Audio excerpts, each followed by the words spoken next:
Tu as appris à être poli, courtois, agréable. On t'a répété que la gentillesse ouvrait toutes les portes. Mais si je te disais que dans certains moments précis, cette courtoisie n'est pas une vertu, mais une faiblesse déguisée, il existe des instants où être aimable te coûte ton pouvoir, ton respect, parfois même ton identité. Machiavel l'avait compris bien avant notre époque moderne et il aurait refusé de sourire là où tout le monde s'écrase. Cette vidéo n'est pas une invitation à devenir dur ou cruel, mais à devenir lucide, à reconnaître les moments où la politesse devient une trahison envers toi-même. Si cette idée te parle, écris en commentaire « Je choisis la lucidité ». Abonne-toi, aime cette vidéo et reste jusqu'à la fin car la dernière vérité que je vais partager est inconfortable. Mais elle pourrait changer à jamais ta manière de te tenir face au monde. À la Renaissance, le monde n'était pas gouverné par la morale affichée, mais par la survie, la ruse et l'équilibre brutal des forces. Machiavel écrivait dans un contexte où la courtoisie publique servait souvent de masque à la trahison privée et où celui qui confondait bonté et naïveté disparaissait rapidement du jeu. Sa pensée ne glorifie pas la dureté gratuite, elle révèle une vérité plus inconfortable. Le pouvoir obéit à des lois différentes de celles du cœur. Psychologiquement, la courtoisie excessive devient un signal de soumission, surtout dans des sociétés où l'apparence morale est utilisée pour dominer silencieusement. Ce savoir a été diabolisé, simplifié puis rejeté, parce qu'il dérange notre besoin moderne d'être aimé à tout prix. Pourtant, nos blessures actuelles, humiliation, exploitation, effacement de soi, naissent souvent de cette incompréhension profonde. Il existe un premier moment où Machiavel ne serait jamais courtois et où toi non plus, tu ne devrais pas l'être. Lorsque ta courtoisie est interprétée comme une permission de te manquer de respect. Ce moment est subtil, presque invisible, car il ne commence pas par une attaque frontale, mais par de petites intrusions. Une parole déplacée que tu laisses passer, une limite franchie que tu excuses, un ton condescendant que tu tolères pour préserver la paix. Psychologiquement, ce que tu crois être de la maturité est souvent perçu comme une faiblesse. Machiavel avait compris que le respect ne naît pas de la gentillesse mais de la clarté des frontières. Quand tu continues à être poli face à un manque de respect répété, tu enseignes silencieusement aux autres comment te traiter. La courtoisie dans ce contexte devient un langage de soumission déguisé. Tu crois préserver l'harmonie, mais tu nourris une dynamique où ton silence autorise l'autre à aller plus loin. La vérité dérangeante est que certaines personnes ne comprennent pas le langage de la douceur, seulement celui des conséquences. Machiavel n'aurait pas élevé la voix inutilement, mais il aurait retiré son respect immédiatement, froidement, sans justification émotionnelle. Toi aussi, tu dois apprendre que retirer ton accessibilité est parfois la réponse la plus puissante. La politesse, ici, ne pacifie pas, elle t'efface. Le deuxième moment où Machiavel ne serait jamais courtois apparaît lorsque quelqu'un teste ton cadre intérieur. Ces tests ne sont presque jamais conscients. Ils prennent la forme de demandes excessives, d'attentes implicites, de pressions déguisées en normalité. On te demande plus de temps, plus d'énergie, plus de concessions, toujours sous couvert de bienséance ou de loyauté. Si tu dis oui, par peur de déplaire, tu envoies un message clair. Ton temps ne vaut pas grand-chose et ton nom n'existe pas. Machiavel savait que celui qui ne protège pas ses ressources finit par devenir une ressource pour les autres. La courtoisie, dans ce cas précis, est une fuite intérieure. Tu dis oui pour éviter le malaise, mais ce malaise ne disparaît pas, il se déplace. Il s'installe en toi sous forme de ressentiment, de fatigue, de colère muette. Psychologiquement, chaque oui non aligné fragilise ton autorité interne. Les autres le sentent même inconsciemment. Ils n'y voient pas de la générosité, mais une malléabilité exploitable. Machiavel n'aurait pas expliqué longuement son refus. Il savait que se justifier est déjà une forme de soumission. Il aurait répondu avec sobriété, fermeté, sans émotion excessive. Toi aussi, tu dois comprendre que la courtoisie qui sacrifie ton intégrité n'est pas une vertu, mais une abdication lente. Le troisième moment où Machiavel ne serait jamais courtois est peut-être le plus difficile à accepter. Face à quelqu'un qui se nourrit de ta bonté sans jamais te rendre considération, reconnaissance ou loyauté. Il existe des relations où ton respect est un acquis, jamais un mérite. Tu donnes, tu écoutes, tu soutiens, tu comprends. Et en retour, tu reçois le silence, l'indifférence ou la critique. La courtoisie, dans ce cas, devient une drogue morale. Tu continues parce que tu veux croire que l'autre finira par voir ta valeur. Mais Machiavel savait que certains individus ne respectent que ce qu'ils craignent de perdre. Tant que tu restes courtois malgré le déséquilibre, tu confirmes que ta présence est gratuite. Psychologiquement, cela crée une hiérarchie invisible où tu es en bas, même si tu donnes plus. La vérité inconfortable est que la gentillesse non conditionnée n'élève pas toujours. Elle attire parfois les prédateurs émotionnels. Machiavel n'aurait pas dramatisé la rupture. Il aurait simplement cessé d'offrir ce qui n'était pas honoré. Le retrait silencieux est souvent plus puissant que 1000 explications. Toi aussi, tu dois apprendre que ton énergie est sacrée. Là où elle n'est pas respectée, la courtoisie devient une trahison envers toi-même. Ces 3 moments révèlent un mécanisme central que peu osent regarder en face. La plupart des conflits de pouvoir ne sont pas créés par l'agressivité, mais par l'excès de tolérance. On t'a appris à être compréhensif, patient, accommodant, mais on ne t'a jamais appris quand t'arrêter. Machiavel ne rejetait pas la politesse en soi, il rejetait l'aveuglement moral. Il savait que l'être humain teste instinctivement les limites pour comprendre sa position. Quand tu refuses de poser ces limites par peur d'être perçu comme dur, tu perds quelque chose de plus précieux encore, ton centre. Ce centre, c'est ce qui te permet de parler sans trembler, de dire non sans te justifier, de partir sans te retourner. La courtoisie a sa place, mais elle doit être un choix conscient, jamais un réflexe de survie émotionnelle. Et si cela te met mal à l'aise, c'est peut-être parce que tu reconnais déjà ces moments dans ta propre vie, même si tu n'as jamais osé les nommer. Il existe un 4e moment où Machiavel ne serait jamais courtois. Et c'est précisément là où l'ego humain aime se déguiser en vertu, lorsque ta courtoisie sert à préserver une illusion plutôt qu'une vérité. Ce moment apparaît quand tu continues à être aimable pour maintenir une image, un rôle, une façade. Tu souris pour rester cohérent avec ce que les autres attendent de toi. Tu adoucis tes paroles pour ne pas briser la perception qu'ils ont construite. Psychologiquement, ce comportement naît de la peur de perdre une place symbolique, celle de la personne gentille, raisonnable, mature, spirituelle. Machiavel savait que l'image est une arme, mais aussi un piège. Lorsque tu deviens prisonnier de ton image, tu n'agis plus selon ta lucidité, mais selon la narration que tu dois entretenir. La courtoisie devient alors une servitude intérieure. Tu n'es plus libre de dire ce que tu vois, seulement ce qui est acceptable. Or, le pouvoir véritable commence toujours là où l'illusion se fissure. Machiavel n'aurait jamais sacrifié la vérité stratégique pour préserver une apparence morale. Il savait que celui qui ne peut pas décevoir est déjà contrôlé. Toi aussi, tu dois comprendre que certaines vérités doivent être dites sans sucre, sans diplomatie excessive. Non pas pour blesser, mais pour ne plus te mentir à toi-même. La courtoisie, dans ce contexte, n'est pas noble, elle est anesthésiante. Elle t'empêche de rompre avec ce qui ne te nourrit plus. Le 5e moment où Machiavel ne serait jamais courtois est le plus radical et souvent le plus refoulé. Face à quelqu'un qui t'observe uniquement pour mesurer comment te dominer. Il existe des interactions où l'échange n'est pas relationnel mais stratégique. L'autre ne cherche pas la connexion, il cherche la faille. Il écoute pour exploiter, il observe pour tester. Il provoque subtilement pour voir jusqu'où tu peux être poussé. Dans ces situations, la courtoisie devient une source d'information gratuite. Chaque excuse, chaque justification, chaque tentative d'apaisement révèle ton fonctionnement interne. Machiavel savait que le silence maîtrisé est parfois plus intimidant que la parole bienveillante. Il aurait répondu peu, observé beaucoup et surtout refusé de nourrir le jeu émotionnel. Psychologiquement, les personnalités dominatrices se nourrissent d'assez de réactions, pas de confrontation brute. Plus tu expliques, plus tu te livres. Plus tu es courtois, plus tu confirmes ton besoin d'approbation.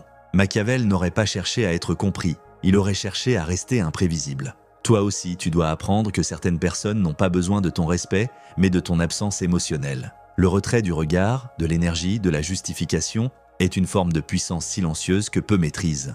Ces 2 derniers moments révèlent un paradoxe profond. La courtoisie est souvent confondue avec la conscience morale, alors qu'elle est parfois un mécanisme de défense déguisé. Tu es courtois non pas parce que tu es fort, mais parce que tu redoutes le conflit intérieur que provoquerait un refus clair. Machiavel avait compris que le vrai combat n'est pas toujours externe. Il se joue d'abord en toi, entre ton besoin d'être perçu comme bon et ton besoin d'être aligné. L'ego moderne préfère être admiré plutôt que respecté. Il préfère la validation immédiate à la souveraineté intérieure, mais cette validation a un prix. Elle te rend prévisible, malléable, exploitable. Machiavel ne rejetait pas l'éthique, il rejetait l'illusion que l'éthique suffit à te protéger. Il savait que le monde ne récompense pas toujours la bonté, mais qu'il teste sans cesse la solidité des âmes. Ce que peu osent admettre, c'est que la courtoisie excessive est souvent une négociation silencieuse avec la peur. Peur d'être rejeté, peur d'être mal jugé, peur de perdre une relation, un statut, une illusion de sécurité. Mais chaque fois que tu choisis la politesse au détriment de la clarté, tu renforces cette peur. Tu l'inscris dans ton corps, dans ta voix, dans ta posture intérieure. Machiavel aurait appelé cela une perte de gravité. Sans gravité intérieure, tes mots flottent, tes décisions hésitent, ta présence s'efface. La vraie courtoisie, celle qui élève, ne vient qu'après la solidité. Elle n'est plus un réflexe, mais un choix. Elle n'est plus une fuite, mais une offrande consciente. Si cette partie te dérange, c'est normal. Elle touche à une zone que peu explorent honnêtement. Elle t'oblige à regarder les moments où tu as été poli, non par sagesse, mais par peur. Et cette prise de conscience est inconfortable car elle te rend responsable. Responsable de tes silences, responsable de tes concessions. Responsable de ton effacement progressif. Machiavel n'aurait jamais accepté cette passivité déguisée en vertu. Et toi non plus ? À partir du moment où tu vois clair, tu ne peux plus prétendre ne pas savoir. Maintenant que tu vois clairement ces moments où la courtoisie devient une faiblesse, la question essentielle se pose: que fais-tu concrètement dans ta vie quotidienne pour ne plus te trahir sans pour autant devenir dur, fermé ou agressif ? La première pratique commence par une discipline intérieure simple mais exigeante: ralentir ta réponse. Chaque fois qu'une situation te pousse à être poli par réflexe, impose-toi un court silence. Ce silence n'est pas une hésitation, c'est un espace de lucidité. Il te permet d'observer ce qui se joue réellement. Est-ce une demande légitime ou un test déguisé ? Est-ce un échange équilibré ou une prise silencieuse ? Psychologiquement, ce micro-arrêt brise l'automatisme de la soumission polie. Tu n'as pas besoin d'expliquer ni de t'excuser. Un simple temps de pause change déjà ton énergie car il montre que tu ne réagis plus depuis la peur, mais depuis la présence. La deuxième pratique consiste à restaurer la valeur de ton non. Beaucoup de personnes le savent dire oui avec élégance, mais disent non avec culpabilité. Machiavel aurait vu là une incohérence intérieure dangereuse. Exerce-toi à formuler des refus courts, neutres, sans justification émotionnelle. Non pas pour provoquer, mais pour te respecter. Chaque fois que tu ajoutes une longue explication, tu cherches inconsciemment la permission d'exister. Commence par des situations simples, à faible enjeu, pour entraîner ton système nerveux à supporter l'inconfort du refus. Tu découvriras quelque chose d'essentiel. Le malaise ne dure pas. Il traverse ton corps, puis disparaît, laissant place à une sensation de solidité intérieure. C'est cette solidité que les autres ressentent, même sans comprendre pourquoi. La troisième pratique est plus subtile mais profondément transformatrice. Retirer ta courtoisie sans retirer ta dignité. Cela signifie apprendre à être sobre là où tu étais expansif, neutre là où tu étais chaleureux, silencieux là où tu te justifiais. Il ne s'agit pas de punir l'autre, mais de rééquilibrer la dynamique. Lorsque quelqu'un dépasse tes limites ou se nourrit de ton énergie sans réciprocité, cesse simplement d'offrir plus que le strict nécessaire. Moins de disponibilité, moins de réactivité, moins d'émotion. Psychologiquement, ce retrait crée un vide que l'autre ressent immédiatement. Certains chercheront à réparer, d'autres s'éloigneront. Dans les deux cas, tu gagnes en clarté. Machiavel savait que la distance est parfois plus éducative que le discours. La quatrième pratique touche à ton rapport à l'image. Observe attentivement les moments où tu es courtois uniquement pour rester fidèle à une identité que tu t'es construite. La personne gentille, compréhensive, spirituelle, mature. Pose-toi cette question sans complaisance. Si je n'avais rien à prouver, comment parlerais-je maintenant ? Cette question est un outil puissant, car elle dissocie ton action de ton masque. Exerce-toi à dire une vérité simple, calme, sans chercher à être apprécié. Tu n'as pas besoin d'être brutal pour être vrai. La clarté suffit. Chaque fois que tu choisis la vérité plutôt que l'image, tu récupères une partie de ton énergie psychique. Et cette énergie change ton regard, ta posture, ton silence. La cinquième pratique concerne la gestion des personnalités dominatrices ou manipulatrices. Avec elle, la courtoisie devient une fuite d'informations. Apprends à répondre moins, à écouter sans acquiescer, à observer sans réagir. Ton objectif n'est pas de gagner l'échange, mais de ne pas t'y livrer. Plus tu es neutre émotionnellement, moins tu es exploitable. Machiavel aurait appelé cela l'art de l'opacité. Tu n'as pas à exposer tes motivations, tes doutes, tes intentions. Le calme fermé est parfois la forme la plus avancée de respect de soi. Un obstacle fréquent surgira sur ce chemin, la culpabilité. Tu te sentiras égoïste, froid, différent. C'est normal. Cette culpabilité n'est pas un signal moral, c'est un symptôme de désconditionnement. Ton système a été entraîné à confondre amour et sacrifice, respect et effacement. Lorsque tu changes, il proteste. Ne le combats pas, observe-le. Respire. Laisse-le passer sans lui obéir. À chaque fois que tu agis malgré la culpabilité, tu reprogrammes ton rapport à la valeur personnelle. Un autre obstacle est la peur du rejet. Tu découvriras que certaines relations ne survivent pas à la fin de ta courtoisie excessive. Et c'est une information précieuse. Ce qui disparaît quand tu te respectes n'était pas construit sur l'équilibre, mais sur l'accès gratuit à ton énergie. Machiavel n'aurait jamais pleuré une alliance qui ne tenait que par sa soumission silencieuse. Toi non plus, tu n'as pas à t'accrocher à ce qui exige ton effacement pour exister. Enfin, intègre un rituel simple en fin de journée. Reviens mentalement sur une interaction où tu as été courtois. Demande-toi avec honnêteté, étais-je aligné ou apeuré, sans jugement, juste une observation. Cette pratique affine ta conscience et t'aide à repérer les schémas invisibles. Progressivement, tu n'auras plus besoin d'y penser. Ton corps saura quand se taire, quand parler, quand se retirer. La transformation que tu poursuis ici n'est pas sociale, elle est intérieure.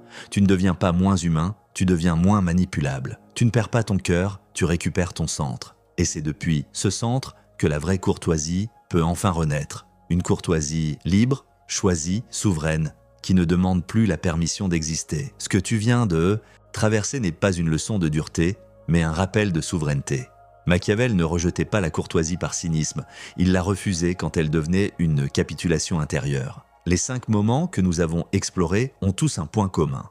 Ils révèlent c'est l'instant précis où tu choisis entre être accepté et être aligné. Trop souvent, on t'a appris à confondre paix et effacement, bonté et sacrifice, maturité et silence. Pourtant, la paix qui exige que tu te perdes n'est qu'une trêve fragile, toujours à ton détriment. La véritable force commence lorsque tu cesses de négocier ta valeur à travers ton comportement. Souviens-toi de ceci, le monde ne teste pas ta gentillesse, il teste ta cohérence. Chaque fois que tu es courtois par peur, tu rends ton centre négociable. Chaque fois que tu es clair, malgré l'inconfort, tu redeviens lisible, solide, respecté. Machiavel l'avait compris dans un monde brutal, mais cette vérité reste intacte.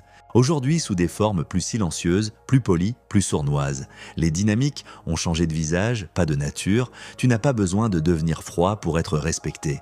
Tu n'as pas besoin d'écraser pour exister. Mais tu dois accepter une chose essentielle. Certaines personnes ne comprendront ton calme que lorsqu'il était ferme, et ta bonté que lorsqu'elle n'est plus gratuite. La courtoisie véritable naît après la solidité, jamais avant. Elle est l'expression d'une force qui n'a plus besoin de se justifier. Si cette vidéo a mis des mots sur des sensations que tu portais depuis longtemps, prends un instant pour l'honorer. Écris en commentaire la phrase qui te parle le plus ou simplement « Je reprends mon centre ». Aime cette vidéo si elle t'a aidé à voir plus clair. Abonne-toi si tu veux continuer cette exploration intérieure sans masque ni illusion. Et surtout, n'oublie pas ceci, le respect que tu inspires aux autres commence toujours par celui que tu refuses désormais de trahir en toi.